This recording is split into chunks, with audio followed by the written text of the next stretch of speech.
Hello, this is Cyrus Patsha. I'm a director of clinical research at Merck. Today I will be presenting the results of a local registrational study of the 9-valent HPV vaccine conducted by our group in Vietnam. HPV infection is the causative agent of almost all cervical cancer cases globally. In Vietnam, an estimated 4,177 women are diagnosed with the disease, and about 2,420 of them die from the disease each year. These are based on 2018 estimates. The 9-valent vaccine is active against the 4 HPV types found in the quadrivalent vaccine, namely HPV types 6, 11, 16, and 18. Additionally, the vaccine contains 5 additional oncogenic types 31, 33, 45, 52, and 58. To support licensure of this vaccine in Vietnam, we hereby report immunogenicity and safety data from a local registrational study conducted in Vietnamese males and females aged 9 to 26 years.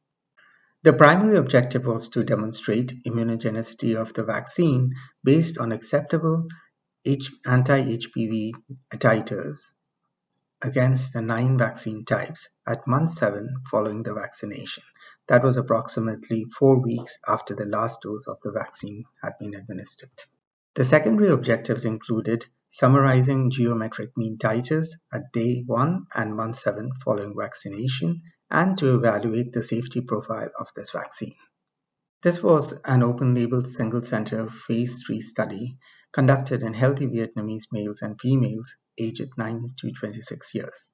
The study design is shown in figure A1A. As shown here, all subjects received 3 doses of the vaccine on the day of randomization and 2 additional doses at 2 months and 6 months post-vaccination. Serum samples were collected for analysis of anti-HPV antibodies pre-vaccination on day 1 as well as at 7 months, which was approximately a month after receipt of the last dose of the vaccine. The distribution of participants in the study as well as the primary and secondary endpoints are shown in figure 1b. The disposition of the study participants is shown in figure 2. Of the 205 participants screened in the study, 201 were enrolled. Table 1 shows the distribution of the study participants. About a quarter of the participants were from 9 to 12 years of age, another quarter from 13 to 15. The remainder of the participants were 16 to 26 years of age. 2/3 of the study participants were female. 91% of the study participants had no sexual history, and the distribution of HPV seropositivity by the 9 vaccine types at day 1 is shown at the bottom of the table. Shown in Table 2 are the results of the immunogenicity analyses done for the primary and the secondary endpoint in the per-protocol immunogenicity population.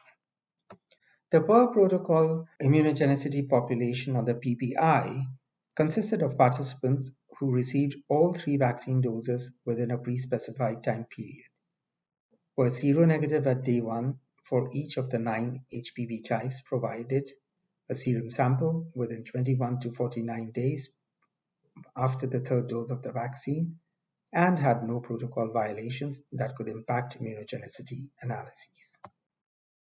As seen in the table, all PPI-eligible participants seroconverted for each of the 9 vaccine HPV types by month 7, regardless of age or gender. The lower limit of the 95% confidence interval for a percentage seroconversion was greater or equal to 98% for each of the 9 vaccine HPV types, thus meeting the predefined statistical criteria for acceptable anti-HPV seroconversion. Thus, the primary endpoint of the study was met.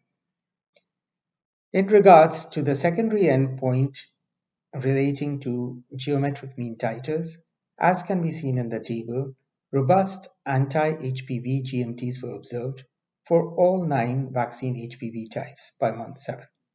A trend towards higher GMTs was seen in participants aged 9 to 15 years compared to older participants. Shown in Table 3 is the adverse event summary following any vaccination in the all patients as treated population. This population was a primary safety analysis population and consisted of all study participants who received at least one dose of the study vaccination and had safety data reported at any point during the study. As seen in the table, about half the participants had at least one AE reported. The majority of these AEs were injection site AEs of pain, swelling, and erythema. All injection site AEs were considered to be vaccine-related. Most were mild in intensity. Systemic AEs were reported in about 17% of the participants. The most common ones were headache, dizziness, and nasopharyngitis.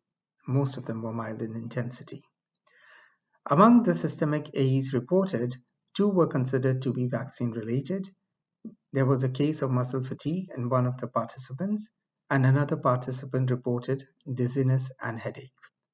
Both vaccine-related systemic AEs were mild in intensity and resolved without interruption of the dosing schedule. No deaths were reported during the course of the study, and there were no discontinuations due to AE.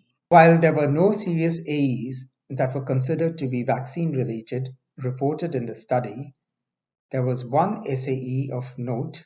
It was a case of a subcutaneous abscess of the left cheek, which occurred 12 days after receiving the last dose of the vaccine. This SAE was considered to be moderate in intensity and resolved without interruption of the dosing schedule. In conclusion, administration of the 3-dose regimen of the 9-valent HPV vaccine in Vietnamese males and females aged 9 to 26 years was highly immunogenic and resulted in an acceptable seropositivity rate to the 9 vaccine HPV types. The vaccine was also generally well tolerated in this population. These data, therefore, would support the administration of this vaccine in Vietnam. Thank you for your attention.